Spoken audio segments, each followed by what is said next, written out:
우리 하나님이 저와 여러분에게 복을 주시고 은혜 주시는 복된 주일 은혜의 한 주간 되시기를 먼저 주님의 이름으로 간절히 축원드립니다. 어느 남자 중학교에 수업 시간에 선생님이 과거 역사에서 우리나라의 일부 다처제가 있었던 이야기를 해줍니다. 그러면서 마지막 결론으로 지금은 법으로 이 모든 제도가 금지되어지고 이제는 일부 일처제라는 그러한 가정이 법적으로 제한되어 있다라는 이런 이야기를 하는 것입니다. 아이들이 이 이야기를 들으면서 아쉬워하는 것입니다. 야, 우리가 옛날에 태어났으면은 우리도 부인이 많았을 텐데 하면서 자기들끼리 웅성웅성하는 것입니다. 그러자 선생님이 한마디 합니다. 야, 이 법이 다 너희를 위한 거야 라고 말씀하면서 만약에 일부 다처제가 되었다면은 여자들이 이재웅이나 손흥민이나 송중기 같은 100번째 아내가 되려고 하지 너희 같은 놈들 만나려고나 하겠냐라고 얘기하는 겁니다. 어찌 보면 맞는 이야기 같죠. 법이라는 것은요, 우리가 생각해 볼 때 불공정해 보이지만은 모든 사람들의, 특별히 약한 사람들을 위한 것이 법이라는 것의 특징입니다. 특별히 레위기는요, 하나님께 택함 받은 자녀들이 하나님 나라에서 지켜야 될 구체적인 법을 우리에게 말씀하신 것입니다. 사실 세상에서 제일 재미없고 읽기 어려운 글이 법조문입니다. 연초가 되면요, 모두가 다 성경 읽기를 열심히 시작들 하십니다. 창세기 1장부터 인내와 노력으로 50장을 다 읽고 나면요, 뿌듯한 마음으로 출애굽기를 열며 시작합니다. 창세기보다 박진감은 떨어지지만은 그래도 끝까지 견디고, 그리고 올 한 해는 꼭 내가 성경 1동을 하겠다라는 그 마음을 가지고 이 출애굽기도 어렵게 읽습니다. 문제는 레위기가 오면요, 많은 분들이 이 성경을 왜 읽어야 하는지를 궁금해하기 시작합니다. 결국 레위기에서 많은 분들이 성경 통독을 포기하십니다. 그래서 많은 분들이 성경을 여쭤보면은 창세기 출애굽기까지는 많이들 알고 계십니다. 문제는 레위기부터는 성경을 늘 포기하다 보니까 잘 읽지 못하고, 그리고 그 내용을 잘 알지 못할 때가 많이 있습니다. 이 레위기가 많은 분들이 목사나 읽는 그 말씀이라고 여깁니다. 그 이유가 법에 대한 말씀이기 때문입니다. 하지만 하나님은요, 우리에게 필요 없는 말씀을 전혀 주지 않으셨다고 말씀하고 계십니다. 성경 첫 권인 이 창세기를 통해서요, 하나님은 아브라함을 부르십니다. 아브라함을 통해 하나님의 백성을 부르시는 그 과정이 바로 창세기라는 말씀입니다. 그리고 이 택하신 아브라함의 후손들을 약속의 땅으로 인도하시는 내용이 출애굽기입니다. 레위기는요, 하나님 나라의 거룩한 땅에서 이제 하나님 자녀들이 어떻게 살아가야 되는지의 그 방법을 가르쳐주고 계신 것이 바로 이 레위기라는 성경입니다.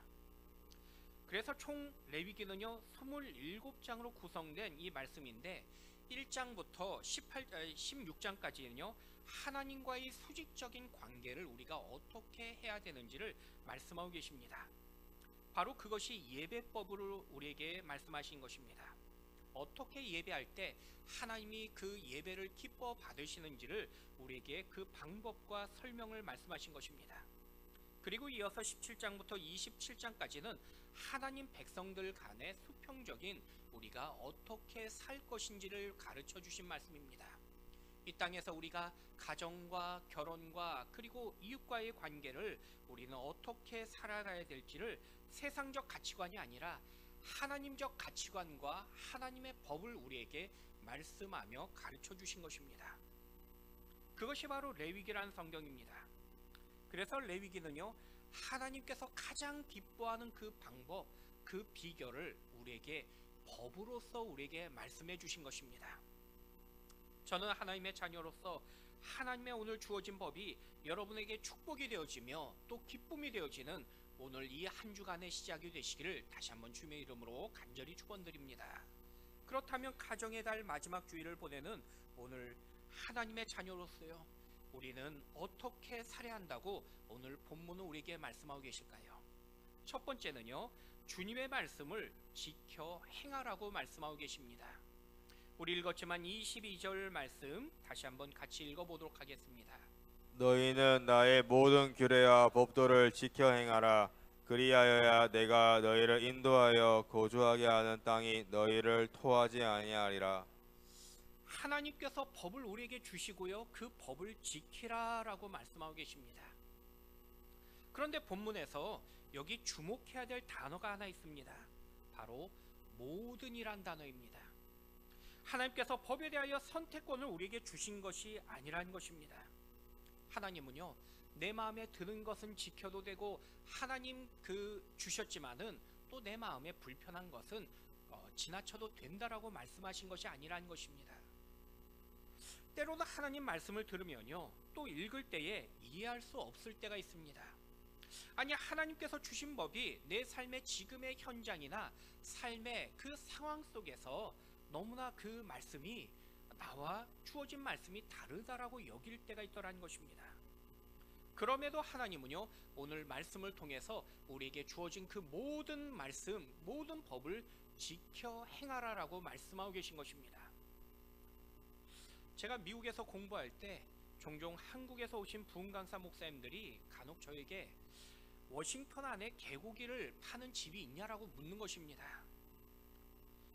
아마 목사님들 중에서 그때 당시에는 우리나라 제가 처음에 한국에 왔던 2009년도에도 제가 한국에 오니까 수영록교회 많은 성도님들이 제일 먼저 저보고 가자는 데가 여름 되니까 개고기집을 가자고 하시더라고요. 아마 그때 당시에는 우리나라나 많은 국민들이 지금은 좀 덜하지만은 보신이라는 그러한 개념으로 개고기를 즐겨 먹었던 그런 기억들이 있습니다.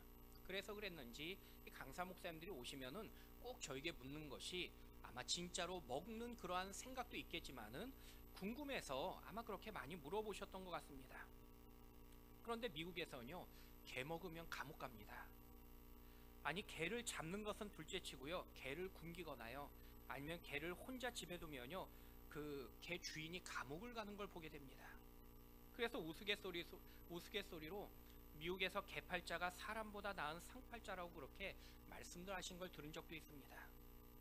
여러분, 똑같은 행동을 해도요, 나라마다 법이 다르다는 것입니다. 어떤 행동은 우리나라에선 관행으로 보고 미덕으로 그냥 지나갈 수 있습니다.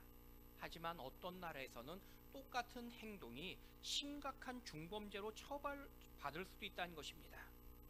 그 이유는 그 나라마다 법이 다르고 그리고 그 법 규정이 다르기 때문입니다. 마치 로마에 가면은 로마법을 지켜야 된다는 그 속담처럼 그 나라 법을 지켜야 되는 것입니다. 여러분, 이 자리에 계신 우리는요, 대한민국 국민입니다. 그래서 대한민국의 법을 지키고 있습니다. 하지만 우리는요, 하나님 나라의 자녀가 되기도 합니다. 하나님 나라에서도 하나님 자녀들이 지켜야 할 하나님의 법이 있습니다. 세상을 창조하신 하나님의 질서에 따라서 세상 법이 하나님 나라의 법에 일치할 때가 많습니다.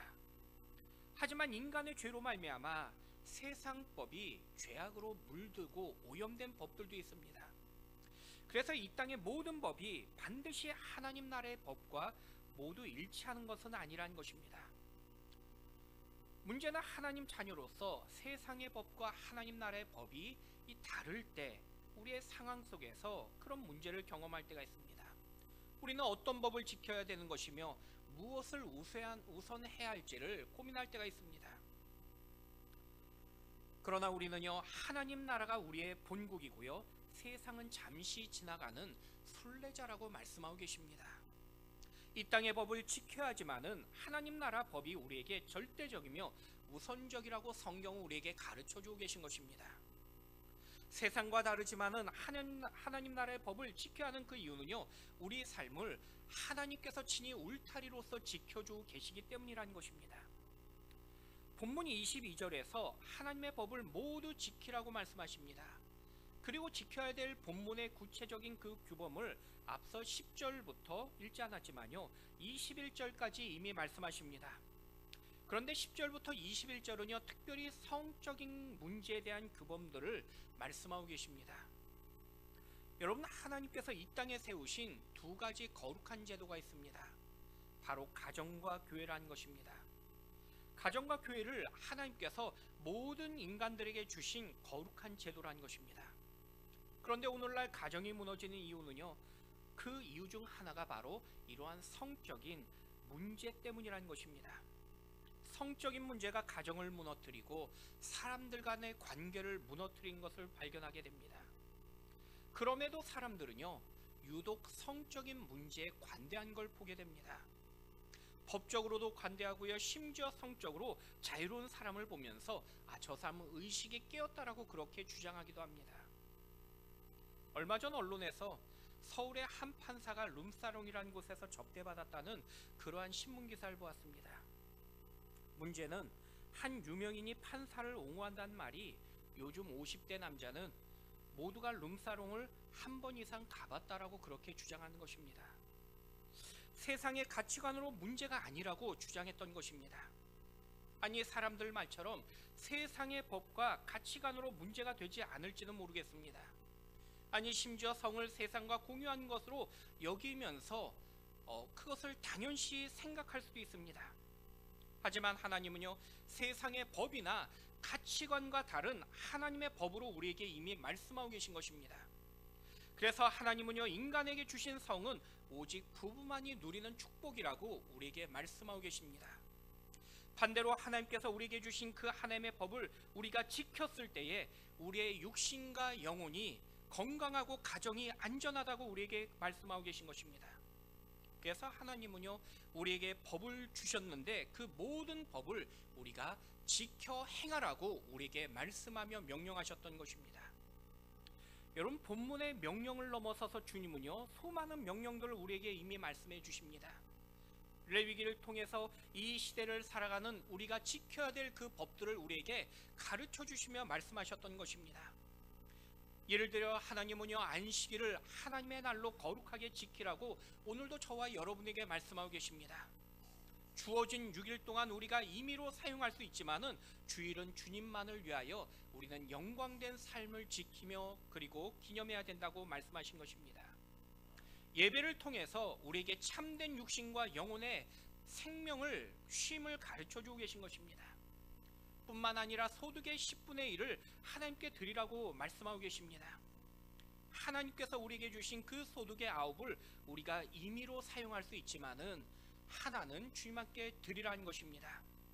이를 통해서 물질의 주인이 내가 아니라, 또 물질의 주인이 아니라 오직 하나님만이 주인 되시는 우리에게 깨닫고 기억하게 하시길 원하심을 가르침이라는 것입니다. 이처럼 하나님은요, 법을 우리에게 주시고 법을 통해서 우리 마음이 더 풍성하고 생명을 지킬 수 있도록 은혜로 주셨음을 약속하며 말씀하고 계십니다. 여러분, 하나님 말씀을 지키면요, 때로는 당장에 힘들고 어려운 순간을 경험할 수 있습니다. 세상에서도 법을 지키면요, 불편하고 또 때로는 나만 손해보는 것 같은 마음이 들 때가 있는 것과 마찬가지입니다. 하지만 하나님 말씀을 결단하고 지키면요, 그 순간부터 하나님께서 내 인생을 책임져 주시고 내 인생을 지켜주십니다.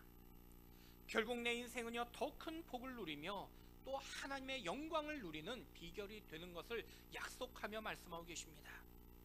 여러분, 하나님께서 나에게 하나님의 법을 지키라는 그 이유는요, 내가 하나님의 자녀임을 우리가 깨달으며 그리고 우리가 그 삶을 늘 기억하기를 원하고 계시기 때문이라는 것입니다.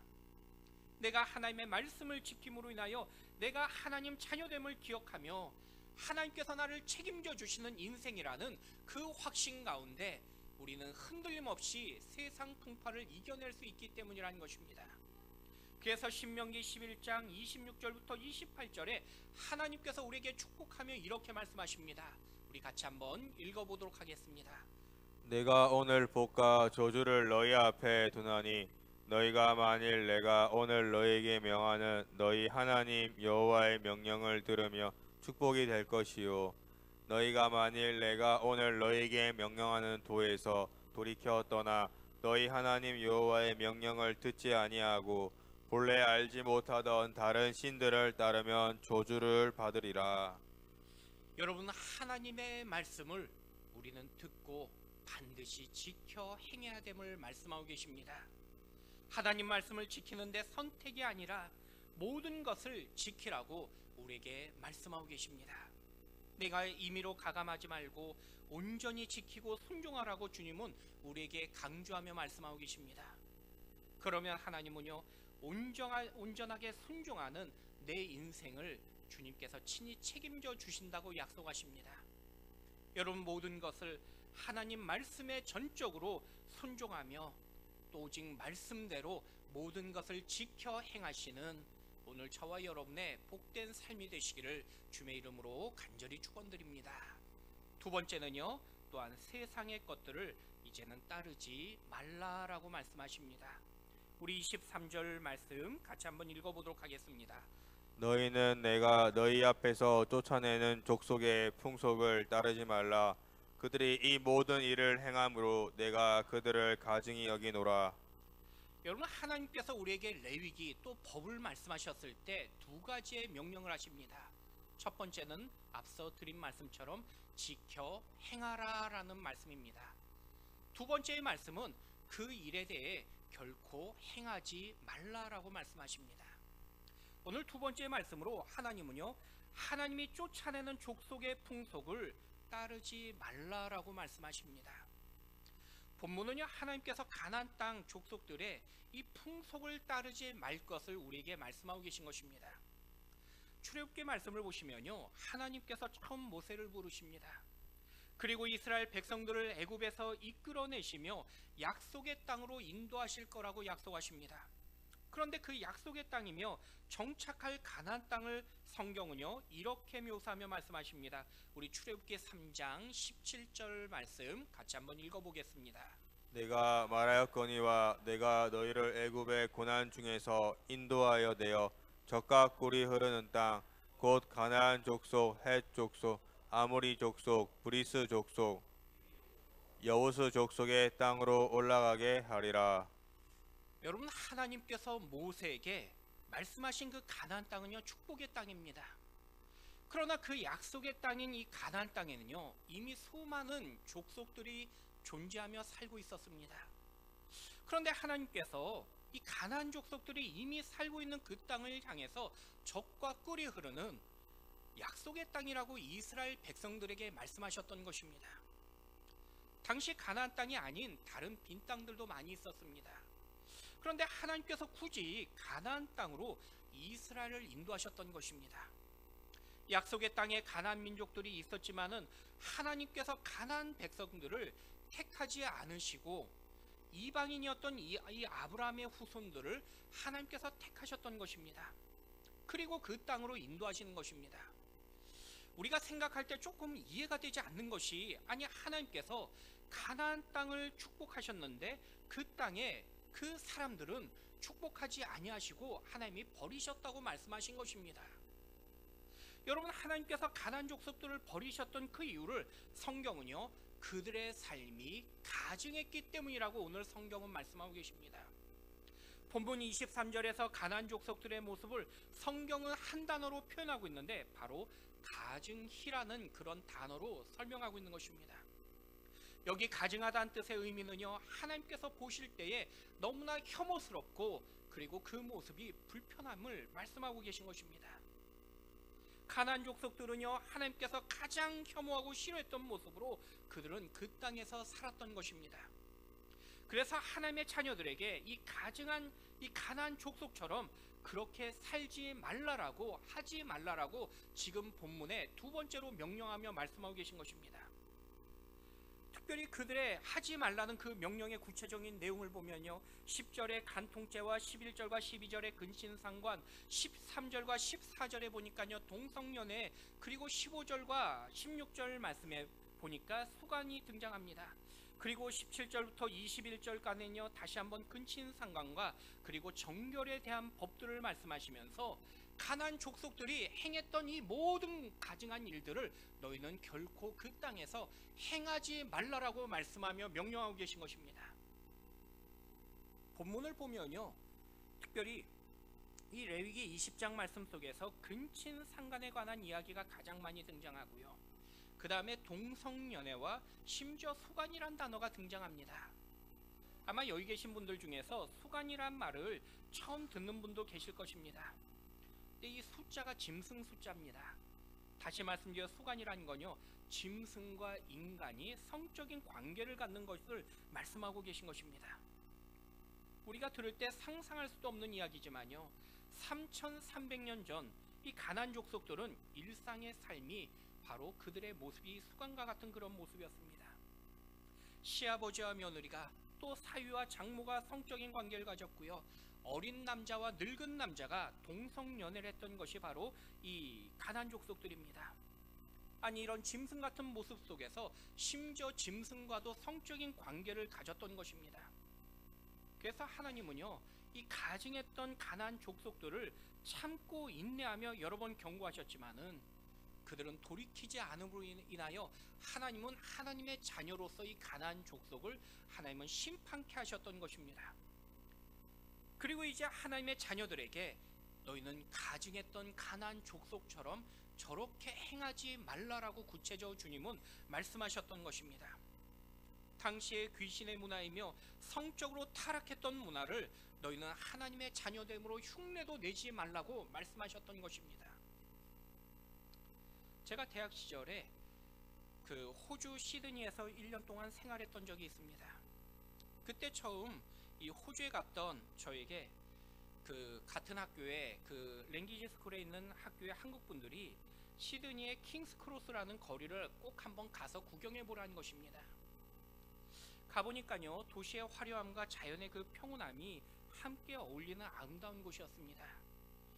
그런데 제가 문득 드는 생각이, 사실 시드니는 어딜 가도 이 정도 아름다움은 유지하고 있었는데 굳이 학교에 그 같이 공부하는 친구들이 굳이 여기를 왜 가보라고 했을까라는 그런 생각을 하면서 한참 걷고 있었습니다. 그런데 조금 걷다 보니까요, 제 눈앞에서 한 검은 옷을 입은, 검은 점퍼를 입은 두 남자가 갑자기 뽀뽀를 하는 것입니다. 제가 그걸 보면서 얼마나 놀라고 충격을 받았는지 모릅니다. 호주에 갔던 다른 사람들도요, 아마 너무나 그 모습이 충격적이어서 저보고 한번 거기 꼭 가봐 그렇게 얘기했던 것 같습니다. 제가 나중에 한국에 돌아와서 이 이야기를 간혹 성도님들께 설교 시간이나 성경 공부 시간에 말씀을 드리면요, 얼마나 다들 소름 끼쳐 하면서 놀라시는지 모릅니다. 그런데 20년이 지난 요즘은요, 별로 충격들을 받지 않으십니다. 심지어 문화적 흐름이라고 이해한다고 말씀하시기도 합니다. 하지만 하나님은요, 죄악된 세상의 문화를 전혀 따르지 말라고 우리에게 말씀하고 계십니다. 3000년 전이나 지금이나 어떤 미사역으로 포장할지라도 하나님께서는 이미 죄라고 말씀하시면서 그 일은 죄에 불과하다고 우리에게 동일하게 말씀하고 계신 것입니다. 그리고 그 이유를요, 하나님께서 가증히 여기기 때문이라고 말씀하고 계십니다. 주전 722년에 북이스라엘이 멸망했습니다. 당시 이스라엘 백성들은요, 어떻게 하나님 나라이며 하나님 백성들이 이방인에게 멸망당할 수 있느냐라고 그들은 하나님을 원망했습니다. 아니, 어떻게 선민인 우리가 이방인에게 이렇게 처참하게 우리가 끌려갈 수 있냐라고 그들은 눈물을 흘리며 하나님을 원망했습니다. 하지만 하나님은요, 이스라엘이 멸망했던 이유를 성경에 이렇게 우리에게 말씀하고 계십니다. 열왕기하 17장 40절 말씀 같이 한번 읽어보도록 하겠습니다. 그러나 그들이 듣지 아니하고 오히려 이전 풍속대로 행하였느니라. 여러분, 하나님의 말씀을 거절하면요, 그 삶은요, 오직 심판의 삶만이 찾아올 뿐을 말씀하고 계십니다. 여러분, 이 땅에서 하나님의 복을 받기를 원하신다면은 하나님의 거룩한 삶을 우리가 살아가야 됩니다. 그런데 그 방법은요, 하나님의 말씀을 따르며 이제는 과감하게 세상의 가증한 유행을 버릴 수 있는 우리의 모습의 결단이 있을 때입니다. 여러분, 세상의 유행과 세상의 문화를 아무리 모두가 따를지라도 하나님이 가증하다고 말씀하셨다면 우리는 결코 그 길을 걸어서는 안 된다는 것입니다. 그것이 바로 복된 삶의 비결이라고 말씀하고 계십니다. 여러분, 특별히 가정의 달을 맞이해서 여러분의 개인적인 삶, 여러분의 자녀와 여러분의 부부와 여러분의 가족들이 하나님 말씀만을 지키며 세상의 가증한 문화들을 과감하게 버릴 수 있는 믿음의 거룩한 자녀의 삶을 결단하고 살아가시는 저와 여러분의 복된 모습 되시기를 주님의 이름으로 간절히 축원드립니다. 마지막 세 번째는요, 구별된 자녀로서 은혜의 삶을 살라라고 말씀하고 계십니다. 우리 26절 말씀 같이 한번 읽어보도록 하겠습니다. 너희는 나에게 거룩할지어다.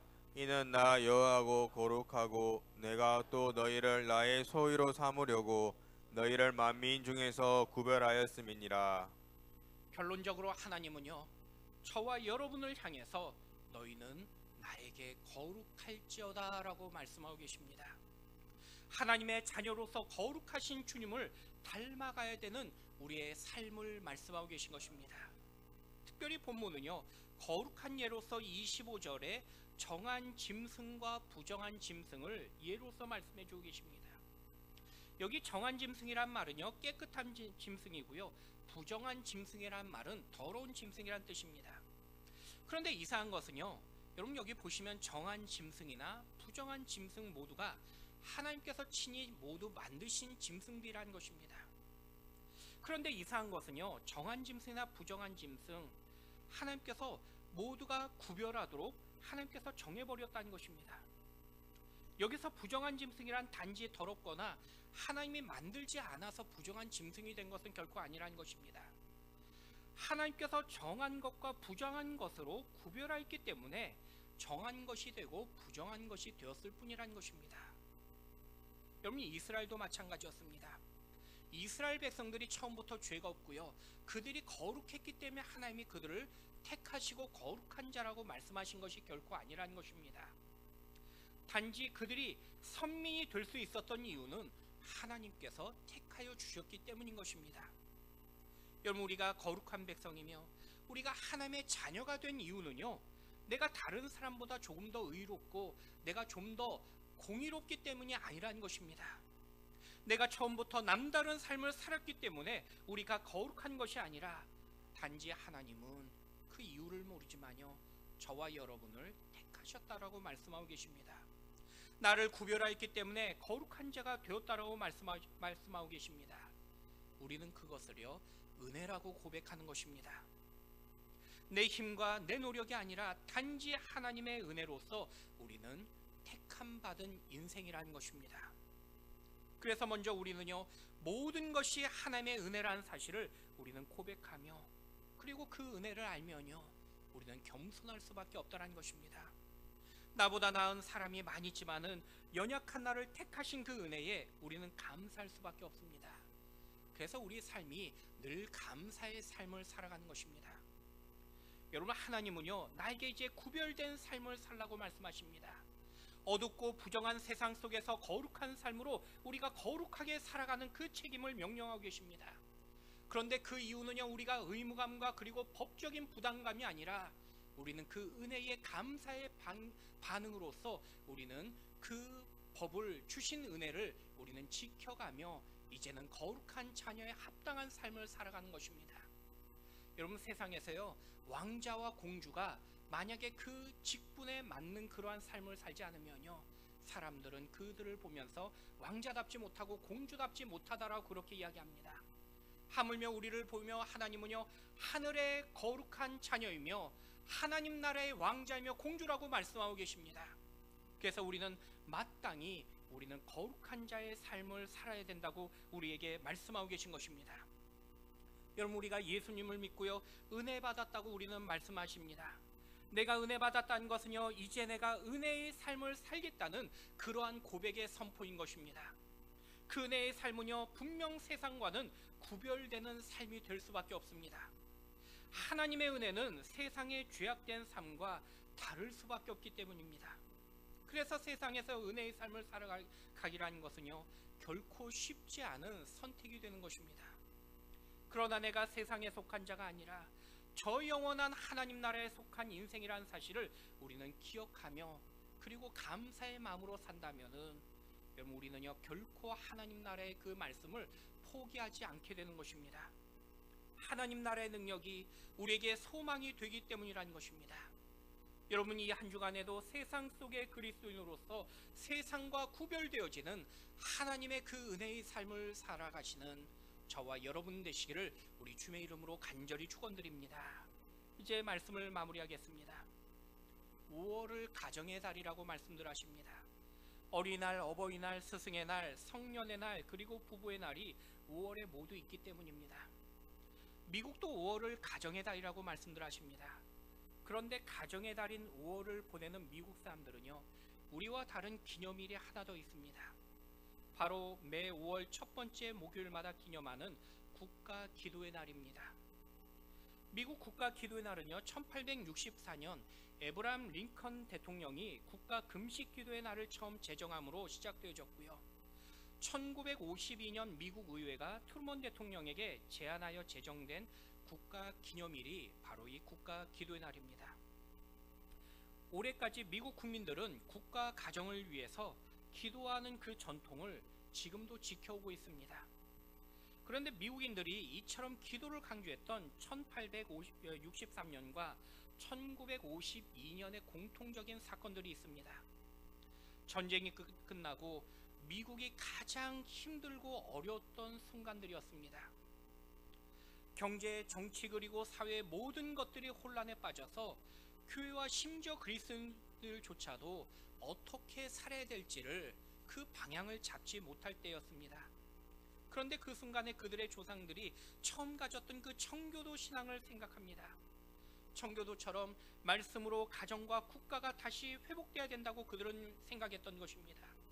그리고 그 방법이 기도라는 것을 선택합니다. 그것이 바로 미국에서 오늘까지 지켜오는 국가 기도의 날입니다. 국가 기도의 날로 나라와 가정을 위해서 기도하고 있는 것입니다. 요즘 우리의 삶을 보면요, 건국일의 가장 혼란스러운 어려운 시간이라고 말씀들 하십니다. 주변에서 수많은 가정이 무너지며 나라와 경제가 무너지고 있는 것을 보고 듣게 됩니다. 어떤 분들은 특정 정치가와 지도자들의 잘잘못의 문제라고 말씀들 하십니다. 어찌 보면 그 이야기가 세상의 이치와 같을 수도 있습니다. 그러나 주님은요, 나라와 가정의 어려움은 나 같은 하나님 자녀들이 해야 할 일을 하지 않았기 때문이라고 우리에게 말씀하고 계십니다. 내가 하나님이 주시는 그 경고의 사인을 듣지 않았기 때문이라고 말씀하고 계신 것입니다. 마치 소돔과 고모라가 멸망받았을 때 의인 10명이 없었기 때문에 망했던 것처럼 오늘 기도하는 내가 기도하지 않았기 때문이라고 우리에게 주님께서 친히 말씀하며 보여주시고 계시는 그 신호의 말씀이라는 것입니다. 의의 삶을 결단하지 못했기 때문이라고 주님이 우리에게 말씀하고 계신 것입니다. 여러분, 오늘 이 순간에 거룩한 삶을 위하여 주님은 나를 다시 부르고 계십니다. 하나님께서 기뻐하시는 거룩한 자녀의 삶으로서 오늘 거룩한 삶을 결단하시는 저와 여러분의 은혜의 귀한 인생들 되시기를 우리 주님의 이름으로 간절히 축원드립니다.